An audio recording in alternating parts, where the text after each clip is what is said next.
Tyler and Pete Garcia did a recent video here that they bring up a good point about how Christians should live and how much Christians should be involved in politics in the world. And I thought they revealed some things about the viewpoint they have that are important for us to see. Those of us who are discerning, those of us who are really trying to understand the truth, those of us who are really trying to understand how should we then live, especially today when things are complicated, when news moves quickly, when things can get scary, and it leaves a lot of Christians wondering, what should I be doing as I live my life here? Is it all about preaching just the gospel only, and just getting as many people saved and on the ark as possible before the end comes, or whatever, or is there things we should be doing in our communities or in politics or whatever? So it's a really good thing to discuss and talk about.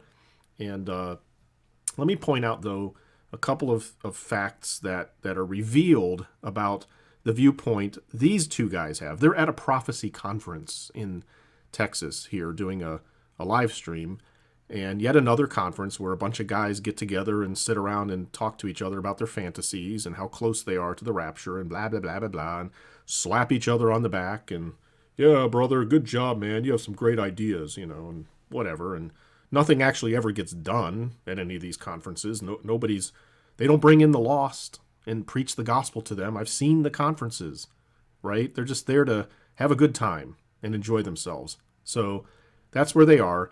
Both of these guys have routinely stated in their videos, we are at the end. Both of them routinely bring up the news of the day, the 24-hour news cycle, and say, see, all these things happening in the news proves that we are close. The rapture is soon. Jesus is coming back very soon. But they both imply Jesus is coming in a few weeks, months, maybe a year. Okay, that's what they imply heavily. So they're asked a question during their live stream. It's not the question on the screen here. It's a different one. The question they're asked is, how much should Christians be involved in politics? I would say that we as Christians we're called to be salt and light in this world. And we are geographically, spread across the nations, wherever you are, to share the love of Christ. Now, we understand, because we know where we are in time, and we also understand where things are headed to, that we're not going to be able to change this world. But that doesn't mean we go hide in a bunker either. That means that we... Okay, did you catch what he said? Let me back it up and play it one more time, because I believe he stated that we know where we are in time, and that means we know we're not really going to change much. We understand, because we know where we are in time, and we also understand where things are headed to, that we're not going to be able to change this world. But that doesn't mean we go hide in a bunker either. That means that we stay plugged in and we stay engaged in our communities. Why, as though? much as we can, but until why? the Lord returns. I'm involved in a jail ministry. Okay, so stop right there. This is where the logic just flies out the window. Why? We know where we are in time, he claims. And I know what he thinks. Rapture soon. Weeks, months, maybe a year.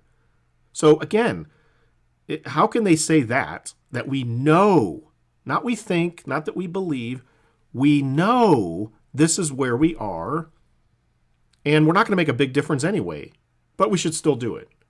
Why, Pete? It's not going to make a difference, and we're out of here. So again, think of it this way. Pete Garcia and Tyler know that a 10-mile wide asteroid is heading for the planet right now, and it's going to hit the planet, and half of the world's population is going to die in the next 7 years, right? It's going to hit the planet in the next year, and then over the next 7 years after that, half the planet's going to die. If he knows that for sure, it's a fact, it's undeniable, it's 100%. Why would he waste time at, anything in politics? It should be 100% gospel preaching. You preach the gospel to a guy, he says yes or no, you move on to the next guy. You preach the gospel, yes or no, move on to the... There's no purpose in doing anything other than that, because everyone's going to die and no one's going to care who's in office. Right? I'm just using their logic. But see, they have to talk out of both sides of their mouth. They have to tell you that we know this is true. We know we're at the end of the end of the end of the end. We know it. And then 10 seconds later say, but since we don't know it, we need to keep doing what the Lord has put us here to do. Listen, he will actually say Here that. at my hometown, I'm involved with the local school board and the school district here in a lot of Why? different ways. See, again, no, Pete, I know the Bible says occupy and all that. No, that's not for you and I, because we live in a different time now. Now we know it's the end of the end of the end, Pete. So that verse, those verses don't apply to us. They apply to some other generation who thought they knew, but they were obviously wrong, so they should have kept doing it. This time we're right. Again, I'm just using their logic. What's going into the education. Now, do I think that I'm going to change the school system in America better? No, but I can make a difference here in my community, and each of you can make a difference in your community. Yep. And I'm not saying that everybody here needs to run. See, back and forth out of both sides of his mouth. A bunch of gobbledygook. I know I can't make a difference in USA's educational system, but I can make a difference in my community. And all of you can make a difference in your communities. Okay, then all of us together will make a difference in the United States educational system. Just by your own logic, you just said, I can make a difference, and you all can make a difference in all of your communities. Therefore, if we all do that, we will make a difference in the USA. And again, if you're going to tell us that it's not going to make a difference no matter what we do, you're denying the power of the gospel. Right there. Just denying it. The gospel has no power over people to change their lives. So don't even try. Yet we're supposed to try because Jesus told us to.